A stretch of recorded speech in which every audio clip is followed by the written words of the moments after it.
Hello guys. So today is going to be a different type of video. I'm going to be discussing topics of grief, how God fits into grief, how you can love and heal after grief.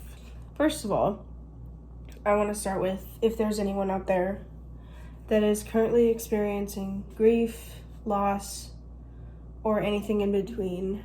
I just want you to know that you're not alone. We all experience it eventually. It is probably one of the toughest parts of the human experience. Some things that I've dealt with before when it comes to like grieving a loved one or grieving in general, memories and things. Something that has really helped me is understanding why I'm upset. So some common things I struggled with when I was grieving, specifically my grandmother. I mentioned in the briefly in the other video, we lost her in 2022. Some things that I was struggling with is I was mad at God for taking her away from us. I was also mad that I didn't get the answer I wanted. It's common to feel these things, and some things that I began asking, is it okay to be mad at God when I'm sad and grieving for someone? I think it's totally fine and it's completely valid. There's a difference between being mad at God forever and being mad at him temporarily. He does still love us when we're mad at him. He never leaves us, even if it doesn't feel like he's there. He is very forgiving and lenient when we are mad at him, and he understands it and validates it. He understands what we're going through. Understanding grief can be pretty hard because grief is an experience that all humans go through, but it's always different depending on the situation and what goes on in your family. How does one feel love and heal after that? I would say something that has always helped me is celebrating memories that I had shared with that loved one or person that was special to me. That can be pretty challenging, celebrating that when you're also struggling with being slightly mad at God for taking away what you thought would be unfair to be taken away. It's very hard to celebrate sadness and happiness and memories when it also hurts at the same time. You can be happy and then also at the same time be mad because why do I have to remember that? Because it kind of hurts you at the same time. Totally valid feelings. And to share this because, well, I know I'm not the only one who's experienced loss, whether it's a grandmother, brother, friend, loved one, whatever it is. There's no limit to what grief can feel like, especially when it comes to just grief of maybe a relationship. You don't know what to do after you lose them because there's so many memories there that you can't help but hurt from. Something that has also helped me when I'm sad is music. I know I've mentioned this before, but singing is my passion, and it's one of the things I believe God gave me for a reason. It's very challenging to sing when you're emotional. Also, listening to music and listening to the words of the songs that you're listening to does help. One of my favorite artists actually recently, Mandisa. I don't know if any of you guys know who that is, but passed away last year. And I really miss her music. Her music has just been super helpful in times of really intense sadness, whether it's grief or just in general emotional about something that's going on in my life, or I'm struggling really badly with those feelings and not knowing what to do and where to put them. There's different ways to cope, of course. It's just very hard. At the same time, you can find ways to celebrate the life of the person that you loved so much that was taken away. Just in general, ways to turn your sadness into joy. Something I like to do also is I like to write poems. Sometimes those poems actually turn into songs, but for the most part, those are my coping skills. So you can always find coping skills for your sadness. I would also say it's important that when you're grieving, don't grieve alone, especially if it's intense and it's turning into something like depression or intense depression. You should never, ever, ever try to deal with that by yourself. There's always text lines, there's always family members you can reach out to, because I'm sure if you're grieving the same person, they would feel and understand the same way, and they would be there for you. So don't ever cut yourself off from people. That is the worst possible thing you can do. And God says several times in the Bible that he's always there. I can't really think on the top of my head right now. I can leave some in the comment, in the description, along with some resources for grief and things like that. I just wanted to touch on this. Right now, more than ever, I'm having some grief It's not really always connected. It's never connected to like loved ones. Right now, my grief is kind of connected to past friendships that I've lost. Start missing my friends that I no longer speak to. We just lost connection, you know? Totally valid too. There's always a form of something that you can use to feel better, whether it's music, therapy, medications that you might need. I would say the biggest thing that's helped me in my processing of grief and in general, like my depression that I have, therapy is changing and it heals you. Sometimes in order to encompass and understand and validate your own grief, you have to go to therapy. You have to start seeing someone and talking to them about your deep thoughts, because sometimes they manifest in horrible ways. I just wanted to be completely honest with you guys and talk about some things that I've been experiencing lately. I've been experiencing certain like emotions and memories kind of just flowing, and I'm like visually seeing them in my own head as I like walk through a certain door, I walk through a certain room. I will feel the memory that was there. It's fleeting and it's passing and it's not there anymore. I'll feel those memories that were made and those feelings that were shared in that moment. It's a double-edged sword too, because it does feel nice to have those memories. You're grieving, you kind of are mad at God and you don't wanna, you're like, why the heck do I have to remember that right now? It's really important to find ways to turn your sadness into healing and joy. Whether or not that's therapy, whether or not that's reaching out to a loved one, a pastor, a friend, whatever it is. Grief is encompassed in many different ways, in many forms, in many relationships. Most of them will have a certain amount of grief, whether it's a friendship loss, a loved one passing away, or just in general, like memory wise. So I just wanted to make this really vulnerable video because trust me, this is not easy for me to talk about either. Figured, why not make a video and try to help people feel better about whatever situation they're in.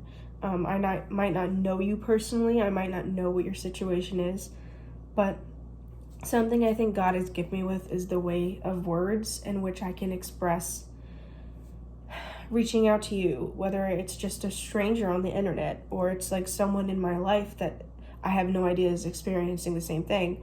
I feel like God has called me to also use my voice to spread messages. And it takes a lot of guts, of course, because I'm not really used to talking to a camera. I'm not really used to being this honest on the internet. Most people don't really provide and show the most vulnerable moments of their life. I'm here to do that. I'm here to make you feel like you're less alone. It's just important that these things are discussed and they're shared. I mean, right now is not really...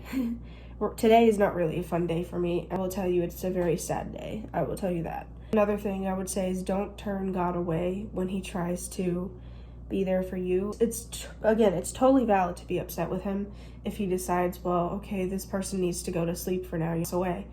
It's okay to be mad at him, but don't stay mad forever. If you stay mad at God forever, then your heart will harden and you'll never be open to being with him again. There's just a couple of things that I've experienced personally, or just things that I think will help you. You're experiencing very similar things to me right now. If you are feeling any of these ways, please reach out to someone. You can even message me on Facebook Messenger or Snapchat or anywhere. You need someone to be there for you. I'm your friend. I'm your internet sister. I really hope this video helps, even if it's one person, even if it's two people, even if it's a lot of people. I really do hope that it helps you. I encourage you to always lean on your loved ones and family when you're hurting in this way, because if they're feeling the same grief, they will understand you. Just keep in mind, God knows and understands the kind of grief that we as people feel, because, well, when he sent Jesus here, Jesus experienced every single form of human emotion possible times 10. Felt every single weight of the world on his shoulders. He died on the cross. So he 100% understands our emotions and our feelings. They're valid, and just please don't close the doors off forever when you're depressed or really sad, because the last thing that you want to do is have your heart harden and you're not open to listening or just being reached out to by God or anyone else. It's just very unhealthy, and I myself can say that because I've experienced it. Before I found out I was depressed and had bipolar disorder specifically, I was eating a lot. I was like binging food and I didn't really care about the consequences. I was spending money I didn't have. My parents can attest to that. Sorry, Mom and Dad. But my parents can attest to that. I was doing things that I thought would fill that void, and I realized that that void wasn't filling it anymore. That's when it got really hard, because then I was like, what do I do now? I've spent this money on this stuff I don't need. I've eaten this food that's not good for me. I just want you guys to know there's help out there. 100% there's help out there, and they can help you, and they're there for you, and that's why God invented doctors. They want to help you. Just know that if you feel like there is something in your head that needs attention, please go get help, please. Just know personally what it feels like to experience the worst type of pain, the worst type of depression. And sometimes you don't have the answers right away, and that's okay. You have to find them, and sometimes it takes longer than you want it to, but it doesn't mean that it won't come eventually. Say again, therapy saved my life multiple times. If you feel like there's something in your head that's wrong and you feel like there's something there that needs attention, I would 100% recommend going and talking to a doctor or a professional, whatever that may be. They're 100% there for you and they want to help you. So just wanted to discuss this today, and I hope that it helped someone. Things I want to make clear: it's okay to be mad at God when you're sad and upset about something that didn't go your way. It's okay to feel like you don't understand what you're feeling in that moment. Sometimes when you're grieving, when you first find out that someone's passed away or something's going on in your family, it's okay to not understand what to feel, because grief often hits us in different ways. I also do want to make it clear God loves you no matter what.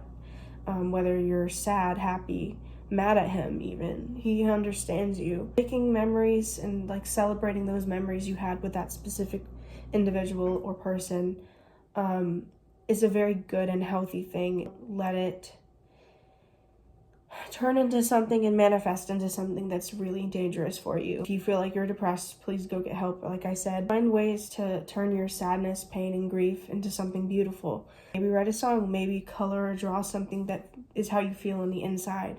Maybe listen to a good song or music that you really like. Just reach out for help from your pastors or people in your church that would be there for you 100%. And in general, if you need help, therapy, reach out. You can. There's plenty of resources out there. I hope that this helps you guys, whoever you are. I don't really care how many people I'm able to help, as long as I'm able to help like maybe even just one person. Enough for me. And yeah, remember that no matter what, God loves you. He's always there. I hope this video reaches the right people. And in general, even if you weren't experiencing any of these things, I just hope that this helps you find hope in dark moments. I want to be the big sister that I didn't have when I was experiencing these things by myself.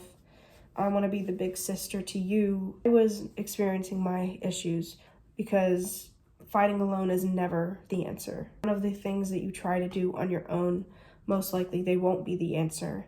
Only God can heal you. Help from doctors that God gives us. Some people, they do have it and they suffer in silence, and I was one of those people.